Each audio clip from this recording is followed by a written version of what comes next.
Pemirsa, benarkah akan ada kejutan dari Presiden Prabowo Subianto jelang diterapkannya PPN 12% Januari mendatang? Kita akan membahasnya bersama Ketua Komisi 11 DPR RI fraksi Golkar Misbahun serta Direktur Eksekutif Center of Economic and Law Studies Bima Yudhistira. Selamat malam Pak Misbahun, selamat malam Mas Bima, terima kasih atas waktunya. Selamat malam Mbak Maria. Malam. Saya ingin ke Pak Misbahun terlebih dahulu. Pak Misbahun, pernyataan Sekjen Gerindra Muzani yang mengatakan Presiden Prabowo mendengar keberatan masyarakat soal kenaikan PPN. Apakah menurut Pak Misbahun ini akan ditunda atau malah bisa dibatalkan? Begini, saya harus menyampaikan kepada seluruh masyarakat Indonesia, Pak Prabowo ini dalam pidato pengangkatan beliau sebagai presiden, beliau ini memberikan sebuah notifikasi yang jelas bahwa beliau adalah presiden untuk rakyat yang sedang mengalami kesulitan. Beliau presiden yang berada di tengah-tengah rakyatnya.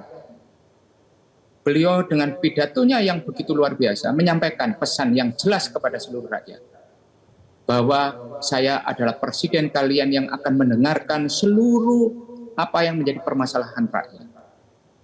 Jadi, kalau sekarang kemudian dipersepsikan seakan-akan Pak Prabowo tidak mendengar itu, saya ingin mengingatkan bahwa Pak Presiden arahannya sangat jelas soal PPN ini.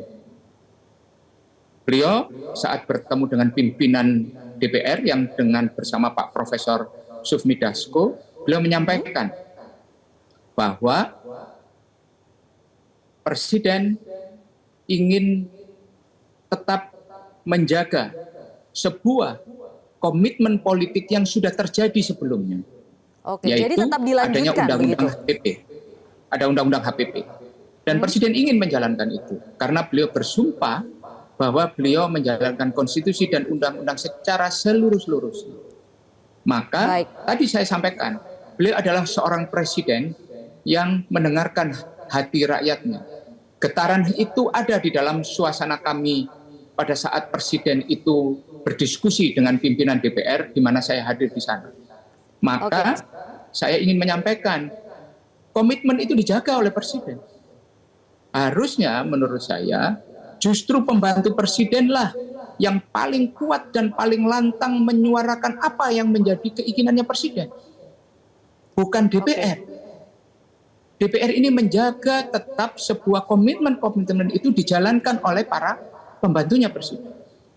Jadi ingat, pesan itu sangat jelas Pak Prabowo pada masa kampanye maupun pada saat pidato beliau dilantik. Beliau menyuarakan tentang bagaimana beliau ingin berada di tengah-tengah penderitaan rakyatnya. Maka begitu beliau diangkat menjadi presiden, dilantik, gaji hakim beliau naikkan. Gaji guru beliau naikkan. Pak Misbahun, kita kembali ke PPN 12% ini lagi karena ini masih agak ambigu Pak Misbahun. Mungkin saya ingin mendapatkan konfirmasi, berarti Pak Prabowo ini mencoba mendengar itu apakah memang akan ada kemungkinan penundaan atau misalnya pembatalan sekalipun atau ingin meneruskan amanat undang-undang sesuai yang tadi Pak Misbahun katakan. Gini Mbak Maria, saya ingin menyampaikan, Presiden sudah clear menyampaikan beliau taat kepada konstitusi sesuai dengan sumpah sebagai seorang presiden. Ya, melaksanakan undang-undang seluruh-seluruhnya. Artinya undang-undang dilaksanakan, tapi dilakukan upaya moderasi. Dengan mendengarkan apa? Pesan Presiden jelas, satu, naik 12% untuk selected item, yaitu barang-barang mewah dalam rangka impor dan dalam negeri yang selama ini terkena pajak penjualan barang mewah. Kemudian berikutnya, beliau menyebutkan seluruh di luar itu tetap 11%. Bahkan pada saat Presiden berdiskusi dengan kita semua, saya mohon izin Bapak Presiden, boleh saya menanyakan kembali, apakah berarti PPN multitarif? Ya, multitarif, ada tarif 11% dan 12%. Artinya apa? Dua jalan keluar ditawarkan oleh Presiden terhadap situasi saat ini, yaitu PPN tetap naik dalam rangka Presiden menjalankan sumpah jabatannya. Sebagai seorang presiden, undang-undang dijalankan, tetapi Presiden juga melakukan upaya moderasi, mendengarkan ada moderasi. Keinginan masyarakat. Kita catat Ya. itu, ada moderasi ya Dan Pak Misbahun ya. apa itu? Saya ingin minta Yaitu tanggapan Mas Bima juga di sini Pak selected Misbahun, karena ada Mas Bima juga di sini. item. Mungkin Lah, yang ingin saya tanyakan, gini Mbak, Mas Bima, ya sedikit saja Pak, boleh nanti ditanggapin kembali. Baik, ke Mas Bima terlebih dahulu. Mas Bima sebagai seorang ekonom sekaligus Direktur Eksekutif Center of Economic Law and Studies, ini bagaimana Mas Bima melihat pro kontra kenaikan PPN ini? Menurut Mas Bima ini perlu atau tidak dinaikkan? Yang jelas kalau ditanya ya masyarakat, dunia usaha, pelaku retail, UMKM bahkan inginnya PPN diturunkan. Jadi itu sudah sangat clear. Kalau bisa turun 8-9%, buat apa naik ke 12%. Nah problemnya sekarang ini kan harusnya narasi dan diskusinya digiring. Kalau Pak Presiden memang berpihak kepada rakyat, berpikir ke sana.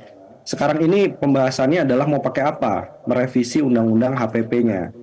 Apakah menerbitkan Perpu, peraturan pengganti undang-undang, karena dari dasar adanya kegentingan, dasar ekonomi sedang melemah, daya beli merosot, tahun depan yang bisa diandalkan adalah konsumsi rumah tangga dan harus dijaga dengan baik, maka Perpu jadi salah satu yang paling cepat. Karena ini tinggal menghitung hari kan, sudah tanggal 24, sementara lagi tanggal 1 Januari.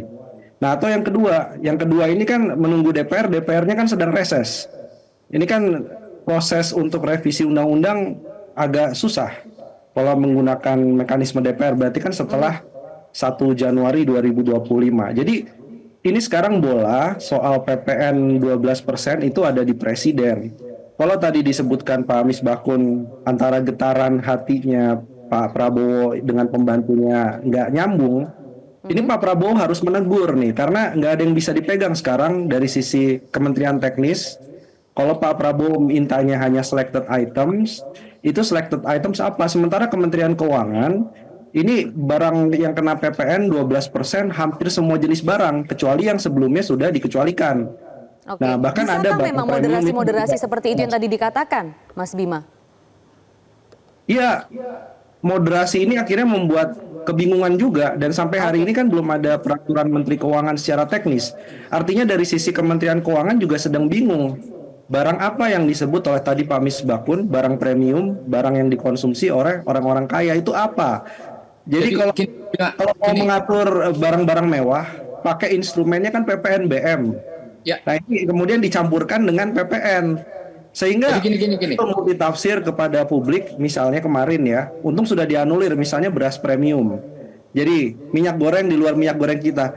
Minyak goreng yang dikonsumsi masyarakat secara banyak itu minyak goreng bermerek. Apa kena PPN 12%? Jadi ini saya pikir ini satu, bolanya ada di Presiden. Kalau bisa terbitkan Perpu segera, batalkan itu. Yang kedua, kalau pembantunya tadi tidak sejalan, 100 hari pertama Pak Prabowo reshuffle Menteri Keuangan. Oke, Reshuffle tanggapan di- Anda Pak Misbahun? Jadi gini, saya ingin memastikan bahwa apa yang disampaikan oleh Menteri Keuangan itu bukan sebuah keputusan.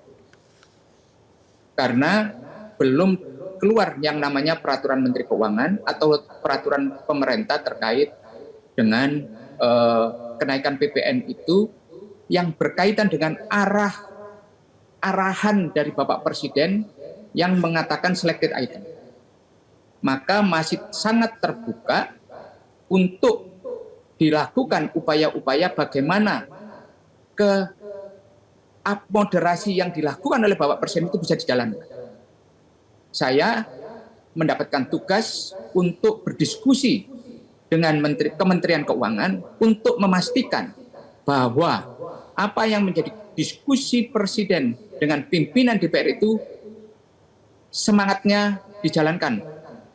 Oke. Pengaturan Semangat itu seperti apa dijalankan. nanti itu soal selected items-nya ya? Mungkin akan kita bahas lebih lanjut ya. Selected Pak item- Misbahun, Mas Bima, kita harus jeda terlebih dahulu, kita bahas lebih lanjut. Tapi selepas jeda berikut pemirsa, tetaplah bersama kami di Prime Time News. Pemirsa, kita masih membahas perlu tidaknya kenaikan PPN 12% ini. Tadi saya akan melanjutkan langsung ke Pak Misbahun. Pak Misbahun, tadi Anda mengatakan ada pengaturan selected items. Nah itu seperti apa Pak nanti teknisnya begitu? Soal teknis itu ada di wilayah dan ruang pengambil kebijakan di Kementerian Keuangan dan proses transmisi berikut kebijakan itu adalah di Direktorat Jenderal Pajak. Tapi bisa Pak, ada pengaturan seperti itu ya? Sangat mungkin karena apa?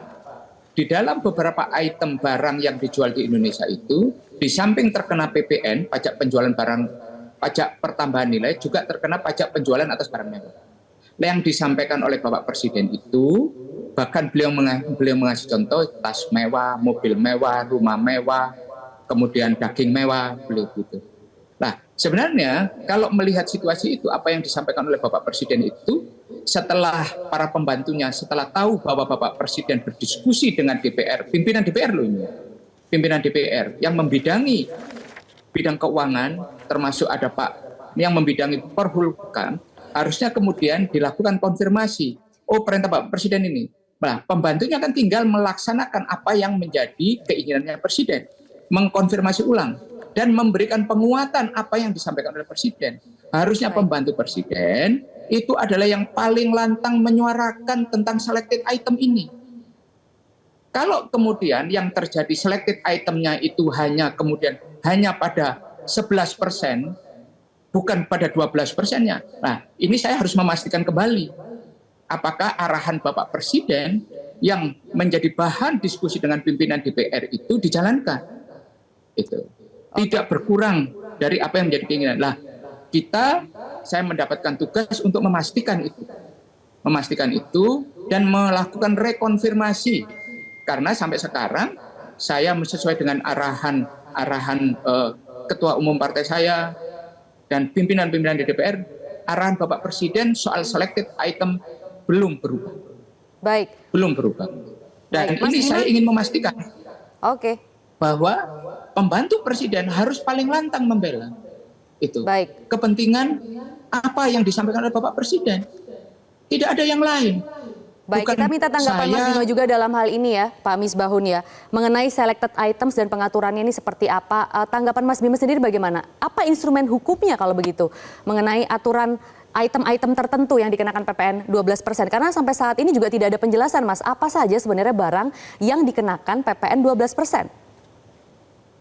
Ya justru itu, karena nggak ada kejelasan secara detail barang mana yang kena PPN 12%. Kemudian multi tarif itu diartikan sebagai 1%-nya nggak naik karena ditanggung pemerintah. Nah ini kan juga menimbulkan banyak sekali interpretasi yang berbeda. Selain itu kalau memang hanya barang mewah, selama ini tuh PPNBM-nya itu hanya menyumbang sekitar 25 triliun rupiah. Kecil lah intinya PPNBM itu untuk barang mewah.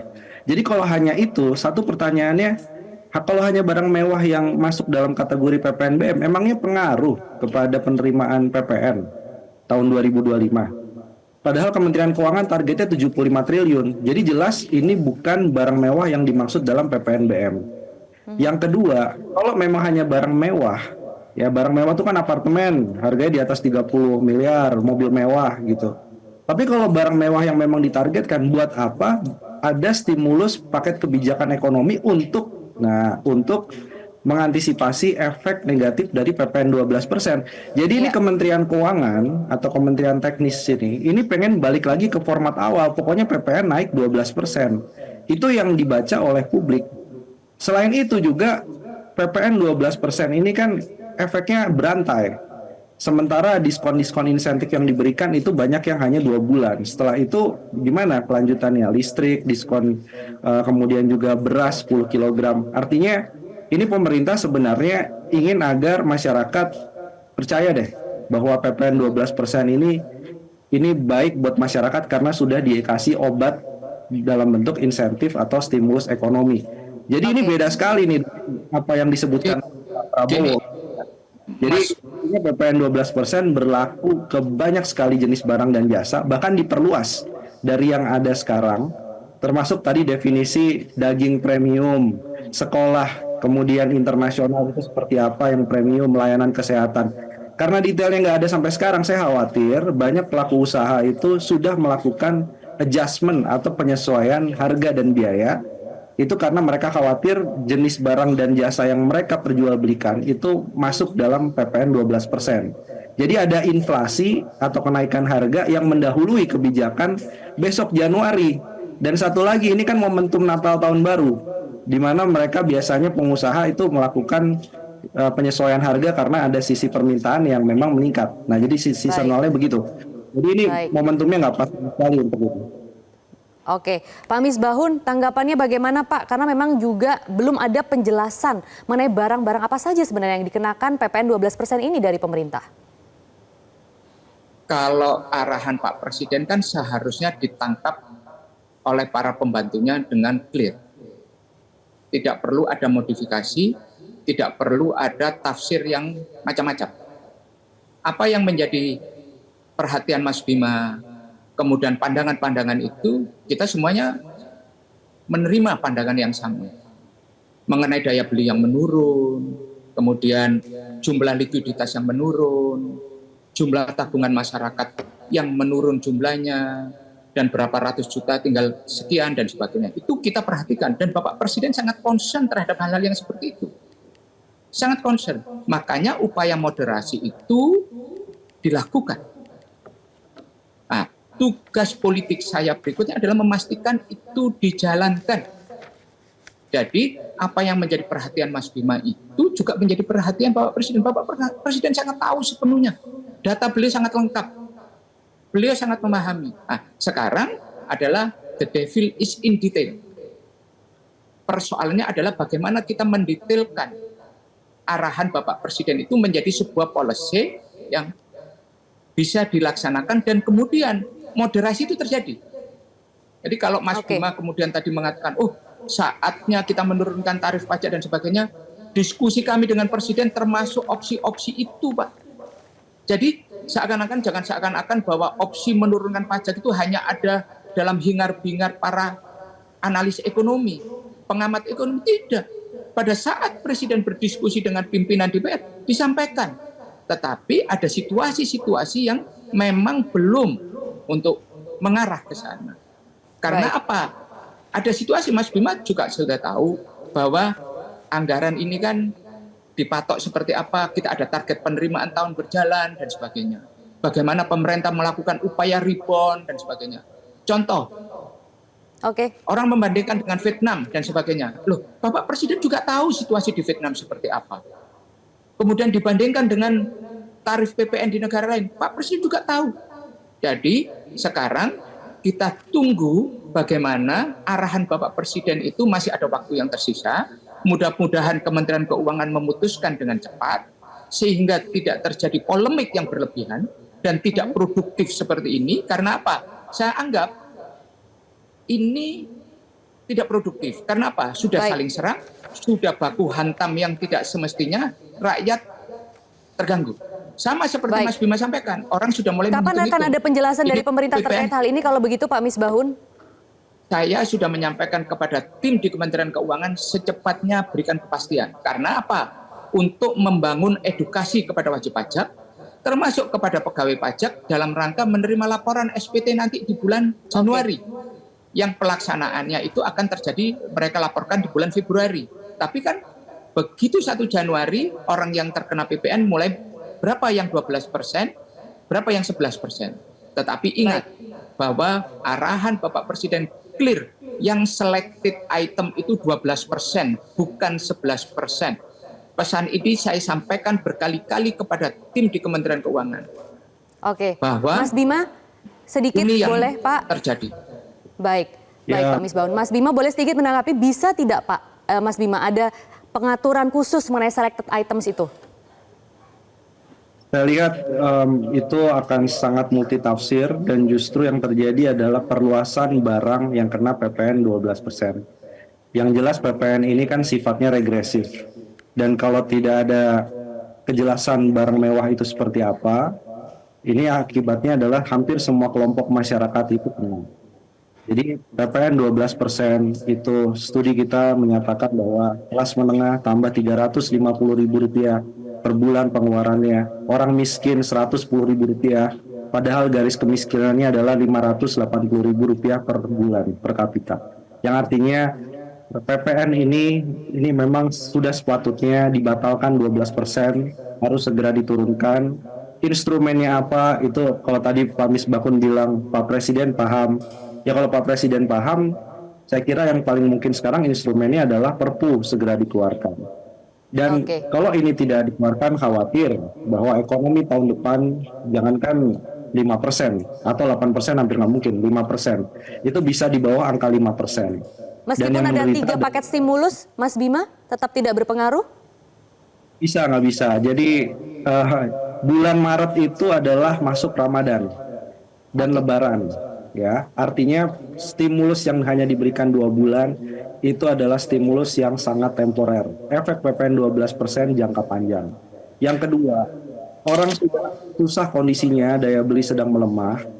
Paket stimulus itu justru membuat kita membeli mobil listrik dan mobil hybrid. Ini stimulus buat siapa? Buat kelas menengah bawah yang terkena PPN 12% atau Baik. buat orang kaya, gitu ya. Karena ini stimulusnya saya kira nggak relevan dengan dampak PPN 12%. Baik, kita tunggu akan seperti apa langkah dan penjelasan dari pemerintah terkait penaikan PPN 12% ini. Ketua Komisi 11 DPR RI fraksi Golkar, Pak Misbahun, dan juga Bima Yudhistira, ekonom sekaligus Direktur Eksekutif Center Economic and Law Studies. Terima kasih atas waktunya bersama kami di Prime Time News. Jelajahi cara baru mendapatkan informasi. Download Metro TV Extend sekarang.